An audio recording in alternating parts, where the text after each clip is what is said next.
Hey guys, welcome back. I hope you're having an amazing day. Let's get right into the stories. The first story is titled, You Do Need to Be Physically Present When Your Daughter is Swimming in the Pool. A very good friend of mine recently got on a plane with her 3 boys, 8, 9, and 10, by herself to visit with Grandma for a month over summer vacation.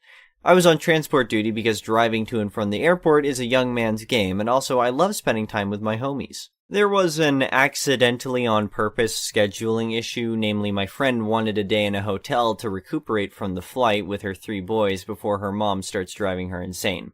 Husband is coming up in a few weeks because he just started a new job and can't just be like, back in a month. So I snatch all 4 people and luggage from the airport and give them a lift to the hotel. All 3 boys are bouncing off the walls and my friend just needs a nap. So, hotel pool time. She's posted up under an umbrella and is dead to the world. I'm in the pool with the boys. We started off playing Marco Polo and then had to get creative once other folks were in the pool as well. Eventually we settled on a game called Not Done Yet. Basically, I'm standing on one side of the steps out of the pool, and when the boys feel like it, they try and leave the pool. I decide if they're done or not yet using a complicated examination process that amounts to picking the kid up, giving them a bit of a shake, faking a big sniff, say, not done yet, and yeet them back into the pool. Obviously, if someone's waterlogged or actually wants out, I won't stop them, but typically there's giggling and a bit of cue for inspection, so the game continues. I get a workout, they get tired out, everybody wins. Then a new player enters the playing field in the form of a very sweet-looking girl, approximately 6 years old, wearing water wings. She asks if she can play too. I say, of course she can, but she needs to ask whoever's watching her first so I know it's okay with everyone. She says, okay, and exits the pool. I'm keeping an eye on where she's going so I can smile and give the I'm not a creep wave to whoever's minding the kid. Only, she doesn't run to one of the adults on the lounge chairs, she runs back into the hotel dripping wet. She disappears inside and comes back down about 5 minutes later and says, Mommy says it's okay. Only she's not the type of kid who lies without batting an eye and is obviously fibbing. I ask if she really did, and the little girl says, well, Mommy was busy, so I think it's okay. It's at this point that the proverbial record scratches and my inner monologue says, what? I summon the oldest of the boys from the waterborne shenanigans and ask him to go wake up his mom so she can keep an eye on things for a minute. I need to go take care of something. While he's bearding the dragon in her den, I crouch down and tell the little girl, we need to go inside and find an adult because it's not okay that you're in the pool all by yourself, okay? You didn't do anything wrong, but you've got some growing to do before you can be in the pool all by yourself, okay? At this point, oldest homie has awoken the mom and she's now looking at me with a what the crap look on her face. I mouth later at her and then take the little girl's hand and bring her to the concierge desk of the hotel. I explain the situation with the little girl to the concierge, whose face goes from confusion to pained before giving the girl a smile and thanking me for bringing this to his attention. Concierge guy takes responsibility for the girl and I go back out to the pool to explain what had happened to my friend. She was livid on the little girl's behalf, but mostly just wanted to resume her nap. Conveniently, at that time, middle homie had gotten out of the pool and was making faces at us while we were talking. I told friend to get some sleep, I'll watch the boys. Then middle homie got spear tackled back into the water because actions have consequences. Maybe 20 minutes to half an hour later, once I was starting to run out of steam, I sensed a disturbance in the force. A rather irate woman wearing a blouse that was inside out was dragging the little girl from before out to the pool area and demanding to know who told her she couldn't swim. The little girl, who was now silent with tears on her cheeks and a pathetically deflated water wing, pointed at me. I was instructed to get my ass out of the pool and explain myself. Why on earth was it so hard to watch an extra child while she got some adult time to herself? Why did I insist on ruining her first chance to get away from it all in months? Her little girl is an angel and it's no trouble to watch, blah blah blah. I explained that it wasn't a good idea to leave a little one in a pool with no adult supervision, pointing to a number of signs about no lifeguard on duty, all children must be accompanied by an adult, etc., etc.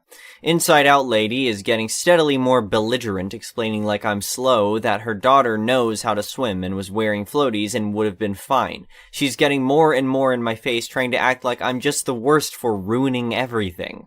And then player 3 enters the fight. It's my friend, and she's fresh out of fluffs to give. She starts reading Inside Out Lady, the riot act, demanding to know how she could be so stupid and irresponsible, and how dare she try and act like I'm the bad guy here. Inside Out Lady opens her mouth to reply and just gets steamrolled. Just look at your daughter. See what you've done? Appeared to finally get through to the woman because she looks down at her daughter, then back up to my friend. There's a flicker of shame on her face, and then it's all rage, and she swung. I am not ashamed to admit that stepping between those two without backup seemed like a poor life choice. I stopped the boys before they could get caught in the crossfire, told them to take a step back, and when several hotel employees came out to break up the fight, I stepped in. I grabbed my friend and pulled her back while two guys from the hotel grabbed the other woman. The combatants are separated and the police are called. Myself and my friend are back at her lounge chair with a large first aid kit the hotel staff gave us while the boys hover and make sure Mom's okay. She's sporting a magnificent shiner from the first punch and a couple other scrapes and bruises, but mostly seems livid that she got cold-clocked like that.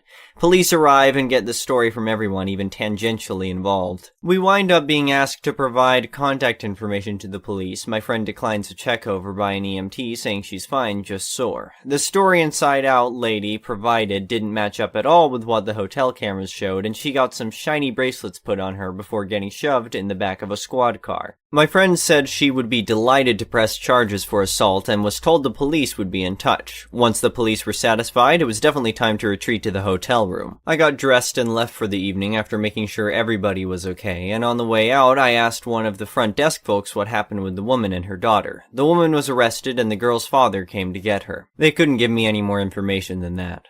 Hope she's okay. The next story is titled, My Garden Destroyed by HOA Neighbor's Illegal Pool on Our Shared Lawn. Living in an HOA can be both a blessing and a curse, and I always thought I was lucky because I never had any major issues with them.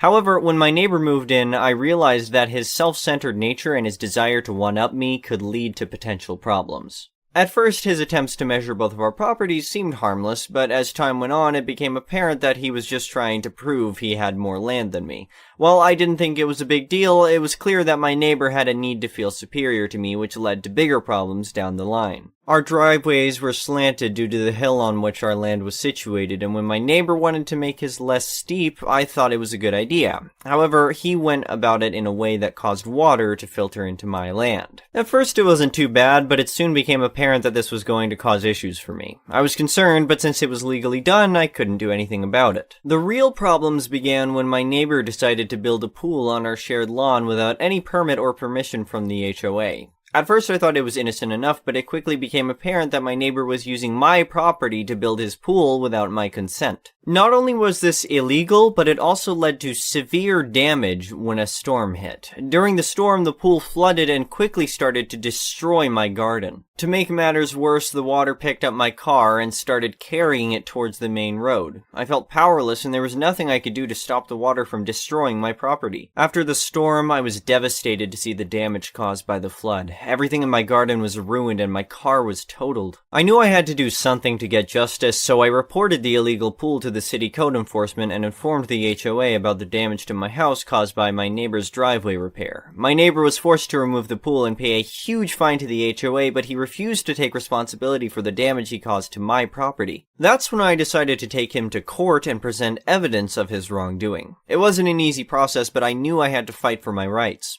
In the end, my neighbor was ordered to pay for the yard repair and the value of my car. I was relieved that I had finally gotten justice, but I wasn't done yet. I wanted to teach my neighbor a lesson, so I decided to build a pool right in front of his house. I knew he couldn't do anything about it since I followed all the necessary procedures and got all the permits. When my neighbor saw my new pool, he was furious. I could tell he was jealous and couldn't stand the fact that I had something he couldn't. He continued to brag about his property, but deep down I knew he was envious of my new pool. I thought my revenge was complete, but I was wrong. My neighbor decided to retaliate and filed a complaint with the HOA about my pool, claiming it was causing damage to his property. I knew it wasn't true since I made sure to build it safely and legally, but he was determined to get back at me. I had to go through a long and arduous process of proving that my pool wasn't causing any damage, but in the end, I won the case. My neighbor was forced to stop making false claims, and I was relieved that my new pool wasn't going to cause any further problems. It's been a few years since the HOA has put a stop to my neighbor's attempts to sabotage my pool, and I can finally enjoy it without any worries. My neighbor still glares at my pool every time he walks by, but I don't let it bother me anymore. In fact, I've even made a few new friends in the neighborhood who love coming over to swim in my pool. As time went on, I started to notice something strange happening. My neighbor was spending more time than usual outside of his house, and he was always staring at my pool. It was almost like he was planning something, but I couldn't quite put my finger on it. One day I came home from work and found something disturbing in my backyard. My pool had been drained and there was a sign next to it that said, "This pool is a nuisance and a danger to the neighborhood. It must be removed immediately." I was shocked and furious. I knew my neighbor was behind this, but I had no proof. I immediately called the HOA and the police to report the vandalism. They investigated the matter, and after a few days, they found out that my neighbor was indeed responsible for the vandalism. It turned out that he was jealous of my pool and couldn't stand the fact that I had something he couldn't. He thought that if he got rid of my pool, he would be the most popular person in the neighborhood.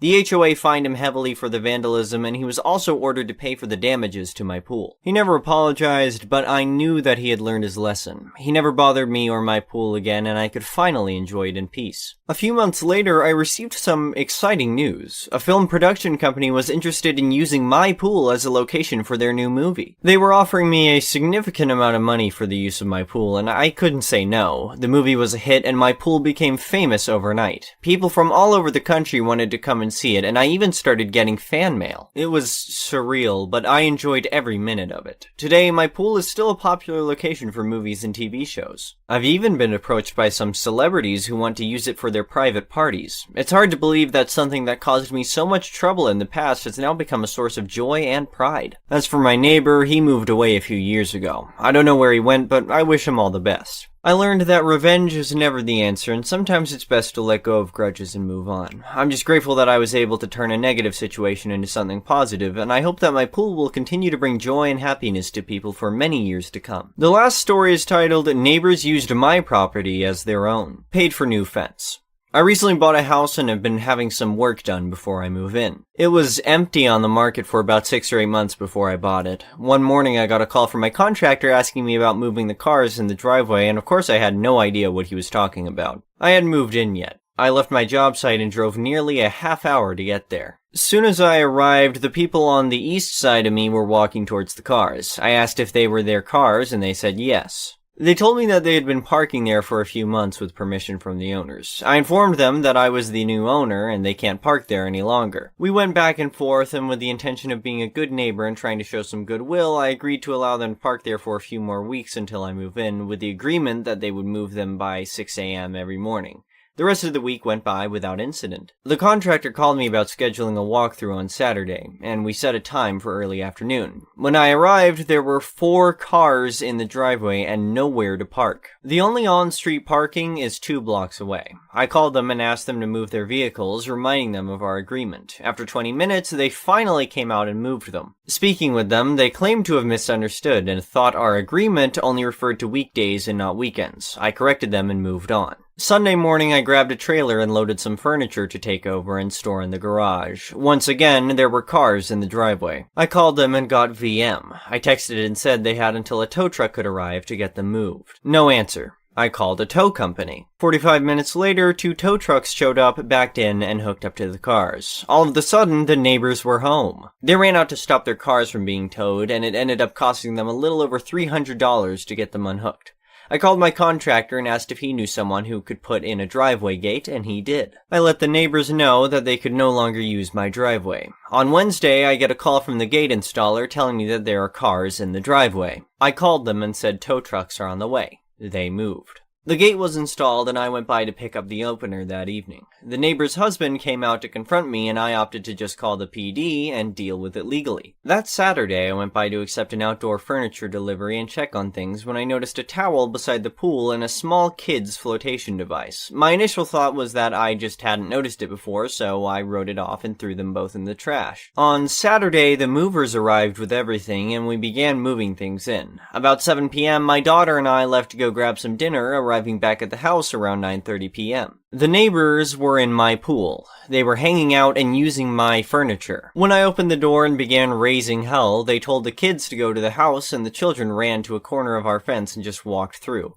They had cut out the privacy fence so it could be removed and had been using the pool at their leisure for who knows how long. Again, I called the police and filed a complaint. The dad was arrested for trespassing, DPP, and an outstanding warrant, and the oldest boy, 20M, for an outstanding warrant. I replaced the fence with a new one because they had destroyed the posts, runners, and pickets by removing and reinstalling the panel. Small Claims awarded me the total cost of 83 feet of 8-foot privacy fence, which came out to $3,800. The following Monday morning around 5 a.m., their cars were parked in the street where there's no street parking, so I made a phone call. They were gone when I left at 7 a.m. I haven't been paid yet, but I did notice a for rent sign in their yard this morning, so that's just as good. Good riddance. Thank you for watching. I would really appreciate it if you could like the video and subscribe to our channel if you haven't already.